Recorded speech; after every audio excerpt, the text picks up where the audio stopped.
All right. This particular discussion has nothing to do with depression, by the way.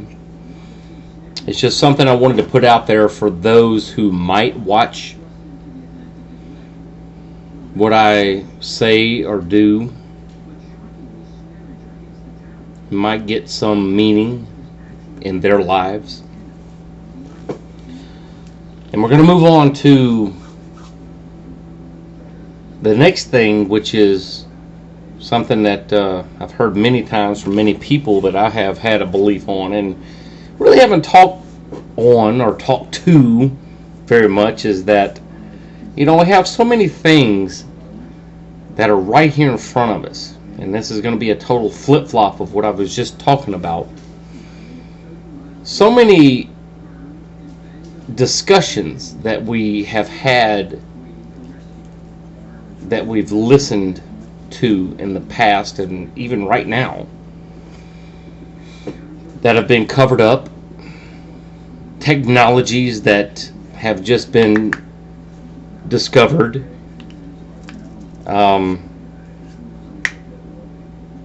beings that have just been discovered. T2 touched on a little bit of it.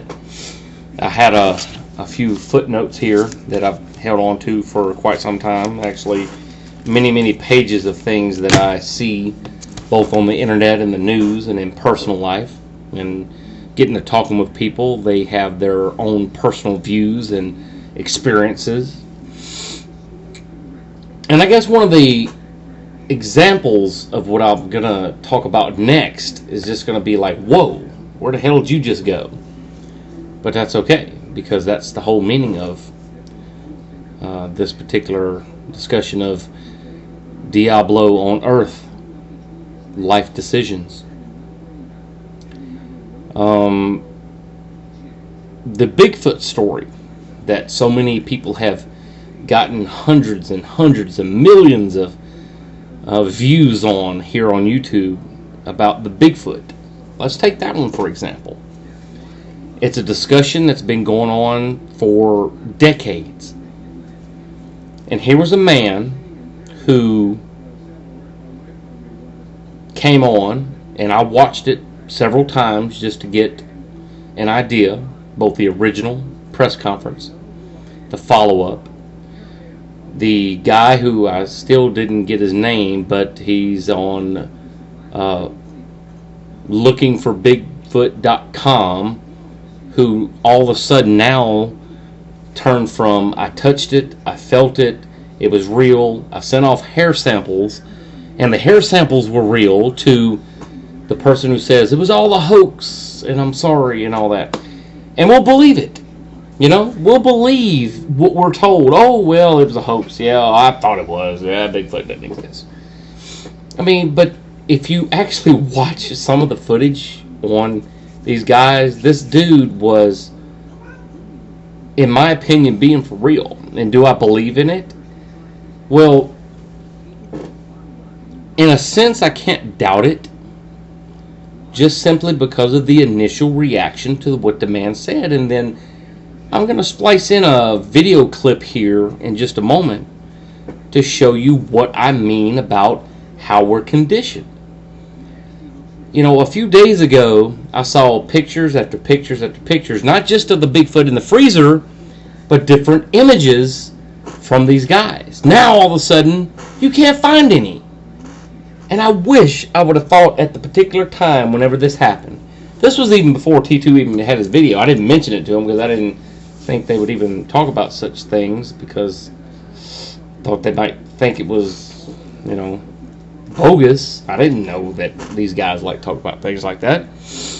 But I saw these different images of when they were actually in the woods, and now you can't find it. Let me just show you an example of what I'm talking about here.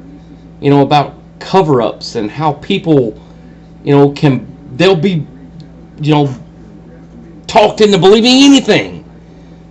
Check this out. Alright, let's get a quick clip of something that I might touch on. If I do, I'm going to clip it in the video, talking about cover-ups and beliefs that people may have And let me show you one right here on the internet, something I find just absolutely amazing. And people are so tunnel vision these days that they don't really pay attention to it much. And what I'm talking about is just like this Bigfoot ordeal over the past couple of days since the 15th, and how it's evolved. I've been just poking around at it here and there because I find it a fascinating story. And let me just show you what's going on here. Check this out. Alright, now let's have a look at this. I need to kind of move this just a little bit this way so you can see this edge. It says 3 new shocking Georgia Bigfoot photos just released. This was 1 day, 15 hours ago. There was 26 comments, and let's see, report this story. And this is, from what I see when I click on it, seems to be a legitimate site. Propeller, I have heard of them, but check this out. Article removed. Why?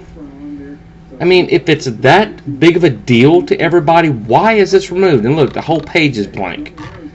But when you click the just in, it goes over here, and our most recent stories and comments, right here, whole page of them. All right, whole page on them. You can click on any of them, and you know, and it works. I mean, it goes to the pages and all that. These guys actually found Bigfoot. Look at this. Now it goes to a freaking Obama and Alex Miller. It goes to politics. Oh, coincidence? I think not. Archive temporarily disabled. Imagine that. And then they're talking about politics. Gee, I wonder why. And countless page after page, all these purple pages I click on, and all but the original, check this out, I think this is the one right here. All but the original photo that they call a hoax photo is available. Now they got some trying to be funny down here. This one's been changed over to some Star Wars spoof. And you see here, they go back to another one that was proven to be a hoax. And then they're talking about cooking, and then this other hoax video. But this right here, on every page that you click on, you get this one photo. Why? That's ridiculous. Alright, now I'm going to clip it back and go to the desktop again, and we'll pick up from there. Okay, so you see what I'm talking about? And here's another one. The Chupacabra. I stumbled across this one actually. I don't know why it was on a Bigfoot lookup on the internet. And this one actually came from a sheriff's department. The Chupacabra originated in Puerto Rico, for those of us here in America. And the sheriff filmed this Chupacabra, he says, and I believe it because I kind of recognize this image. I've seen this particular dog-like creature in the past, a long time ago. And they just mainly think they're in Texas. They're not. I mean, it's just like this picture right here. And I hope that the camera picks it up pretty good. I know it's blurry because it's blurry, blown up on YouTube. But look what they're calling a Chupacabra. Look at the difference between the length of the legs. And look at this. Particularly, if you go watch this and freeze frame it, and there's about 3 frames of this. Look at this snout, the ears, just the proportion of the head itself compared to the body. And they're saying that that's some type of coyote. Bullshit. That is not a coyote. Looking at these pictures, and I'm not going to go frame by frame. You know what I think this is? And I know a lot of people are going to say you're freaking out of your mind. I'm going to just unsubscribe and all this. Something I saw a long time ago, and it was explained to me, and it's probably the same thing as a Chupacabra. It's the same concept. That right there is a distinct, I don't know, profile. And I've seen the front of something that's similar to that in the country, I guess you'd say, that people called hellhounds. They're here in Mississippi, I can assure you. I've seen them in the woods of Natchez, where was it? Kingston, Mississippi. You guys can look that up and you can tell it's nothing but wilderness out there with people living in double wide trailers and old style houses. I don't know about it these days, but that's the way it was whenever I happened to encounter this particular creature in the dusk of the evening, back whenever a couple of friends of mine messed around with well, I don't even know if I should mention it. It kind of brings back some creepy thoughts of the past.